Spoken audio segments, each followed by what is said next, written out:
বউবাজারের দিকে নজর রাখতে হচ্ছে। বউবাজারে বাড়ি সংস্কার করতে গিয়ে বিপত্তি। বউবাজারে বাড়ি ভেঙে এক শ্রমিকের মৃত্যু হয়েছে, আহত হয়েছেন আরো 3 জন শ্রমিক। তাদের ইতিমধ্যে উদ্ধার করা হয়েছে এবং সেখানে যে অভিযোগ উঠছে, অনুমতি না নিয়েই সেই বাড়ি সংস্কারের কাজ শুরু হয়েছিল।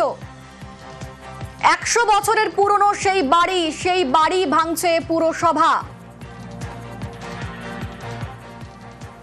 এটা অ্যাকচুয়ালি অনেক পুরনো বাড়ি, যে সুখেন দাস অজয় দাস ছিলেন ওনাদের বাড়ি। এটা প্রায় 150-200 বছর বয়স, প্রায় ভেঙে গিয়েছিল। তো এটাকে রিপেয়ারিং এর কাজ চলছিল, তো তখন হঠাৎ পড়ে যায় ওপর থেকে। পুরো 5 জন লেবার ছিল, একজন চাপা পড়ে গেছিল, তো তাকে উদ্ধার করা হয়েছে।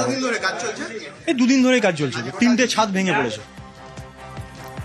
100 বছরের সেই পুরনো বাড়ি ভাঙছে পুরসভা এবং সেই বাড়ি ভাঙতে গিয়ে বিপত্তি ঘটে। বাড়ি ভেঙে এক শ্রমিকের মৃত্যু হয়েছে, আহত হয়েছেন আরো 3 শ্রমিক। তাদের ইতিমধ্যে উদ্ধার করে হাসপাতালে নিয়ে যাওয়া হয়েছে। সেখানে যে অভিযোগ উঠছে, অনুমতি না নিয়েই বাড়ি সংস্কার করা হচ্ছিল।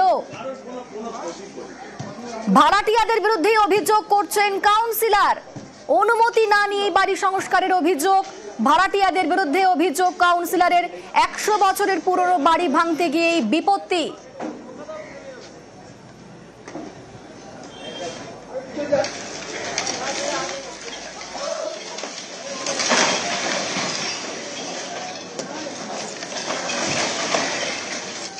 চুনসুরকির বিল্ডিং ওরা একটু রিপেয়ার করার জন্য চেষ্টা করেছিল, যার জন্য পুরো পড়ে গেছে। আমাদের পারমিশন নাইনি, এখানে বাচ্চাদের স্কুলও চলে, ওই জন্য এখনো বিপজ্জনক বাড়ি ছিল না।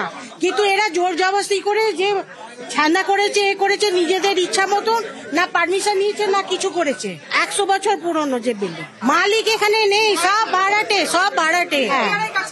হ্যাঁ, এখন কর্পোরেশনের লোকেরা